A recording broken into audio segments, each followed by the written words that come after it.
نحمده ونستعینه ونستغفره ونعوذ باللہ من شرور انفسنا ومن سیئات اعمالنا من يهده الله فلا مضل له ومن يضلل فلا هادي له واشهد ان لا اله الا الله وحده لا شريك له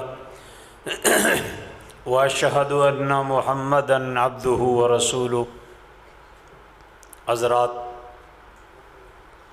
ادب کے خلاف ہے، مہمان نوازی کے انداز کے خلاف ہے کہ مہمان تشریف فرما ہوں اور علاقے کا ایک طالب علم وہ اپنی بات کو طول دے کر کے اپنی بات کرے۔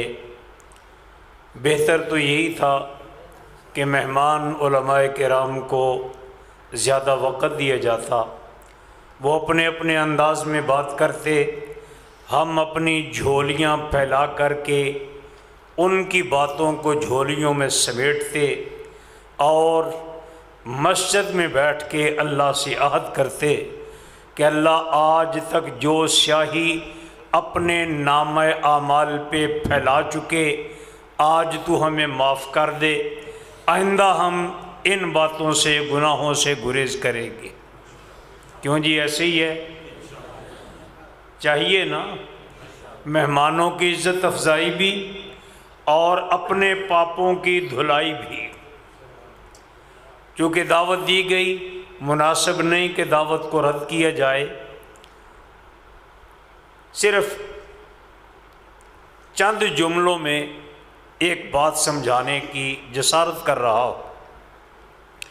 اللہ ذوالجلال والاکرام نے حضرت آدم علیہ السلام کو اپنے دونوں ہاتھوں سے بنایا، فرشتوں سے پوچھا، فرشتوں سے مشورہ کیا، فرشتوں کا جائزہ لیا، قرآن بنا کے نازل کر دیا کہ اللہ نے فرمایا کہ میں زمین پہ اپنا نائب، اپنا خلیفہ بنا کر کے بھیجنا چاہتا ہوں۔ فرشتوں نے کہا اللہ آپ جو حکم فرمائیں، ہم تو تعمیل کے لیے، جو حکم ہوگا تعمیل ہوگی۔ اللہ ذوالجلال والاکرام نے حضرت آدم علیہ السلام کو اپنی قدرت کا شاہکار بنایا، اپنی زمین پہ نازل فرمایا، اپنا خلیفہ بنایا۔ انی جاعل فی الارض خلیفہ، قرآن نازل کر دیا کہ میں نے آدم کو اپنا خلیفہ بنا کے اس دنیا میں بھیجا۔ سارے فرشتوں نے قبول کیا۔ فسجد الملائکۃ کلھم اجمعین، سورت کا نمبر، آیت کا نمبر شاہ جی سے پوچھ لینا، بات شارٹ کرتا ہوں۔ سارے فرشتوں نے سجدہ کیا۔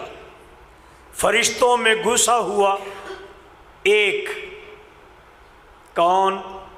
ابلیس۔ کون؟ شیطان۔ ابا واستکبر، انکار کیا، تکبر کیا۔ اللہ ذوالجلال والاکرام نے کہا فَإِنَّكَ رَجِيمٌ، ہمیشہ کے لیے تو مردود ہے۔ اِنَّ عَلَيْكَ لَعْنَتِي إِلَى يَوْمِ الدِّينِ، اے ابلیس تجھ پہ میری لعنت قیامت کے دن تک۔ اللہ نے خلیفہ بنایا، ابلیس نے نہ مانا، کیا ٹھہرا؟ بولو نا، اونچی بولو، کیا ٹھہرا؟ وہ جو اللہ کی نہ مانے وہ کون ہے؟ لعنتی۔ اللہ نے فرمایا ما آتاکم الرسول فخذوہ وما نہاکم عنہ فانتہوا، اللہ کے نبی جو دے دیں اس کو لے لو، جس سے روک دے اس سے باز آ جاؤ۔ اللہ کی نہ مانی مردود ٹھہرا، رجیم ٹھہرا، لعنتی ٹھہرا، ہمیشہ کے لیے۔ اللہ نے کہا جس طرح میری مانتے ہو اسی طرح میرے رسول کی مانو۔ یہی ہے نا اطیعوا اللہ و اطیعوا الرسول، کہتے ہو نا اہل حدیث کے دو اصول، اطیعوا اللہ بولو نا و اطیعوا الرسول، یہی ہے نا آپ کا ماٹو، یہی آپ کا شعار ہے نا کہ ساری کائنات کی باتوں کو سائیڈ پہ رکھ کے اگر مانیں گے رب کا قرآن مانیں گے یا محمد کا فرمان مانیں گے صلی اللہ علیہ وسلم۔ حضرات اللہ نے کہا میرا نبی جو دے دے اس کو مان لو۔ اللہ کے نبی نے ہمیں دیا اپنا خلیفہ،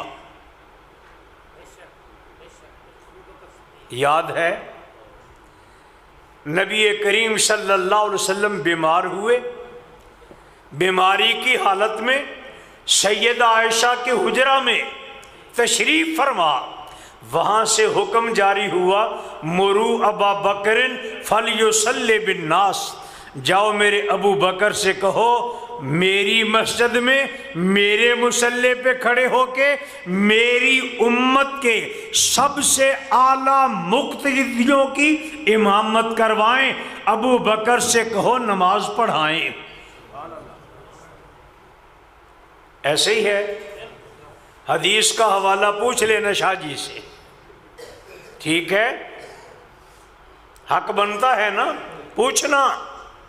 مرو ابا بکر فلیصلی بالناس، ابو بکر سے کہو لوگوں کو نماز پڑھائے۔ رسول اللہ کے حکم سے رسول اللہ کے مصلی پہ رسول اللہ کے مقتدیوں کو رسول اللہ کی مسجد میں 17 نمازیں پڑھائیں ابو بکر نے۔ اللہ کے نبی نے اپنا جان نشین دیا، اپنا خلیفہ دیا، ساری امت نے مانا کہ نہیں؟ بولو نا، اور سارے صحابہ نے مانا کہ نہیں؟ حضرت عمر، عثمان، علی، عشرہ مبشرہ، بدری، احد والے، حنین والے، فتح مکہ والے، تبوک والے، جتنے تھے سب نے مانا کہ نہیں؟ جنہوں نے مانا وہ کامیاب، اور جنہوں نے کہا کہ نہیں مانتے، ہے نا ایسا گروہ بھی کہتے ہیں نہیں مانتے خلیفہ کوئی اور، وہ کیا ہوگا یہ فیصلہ خود کر لینا۔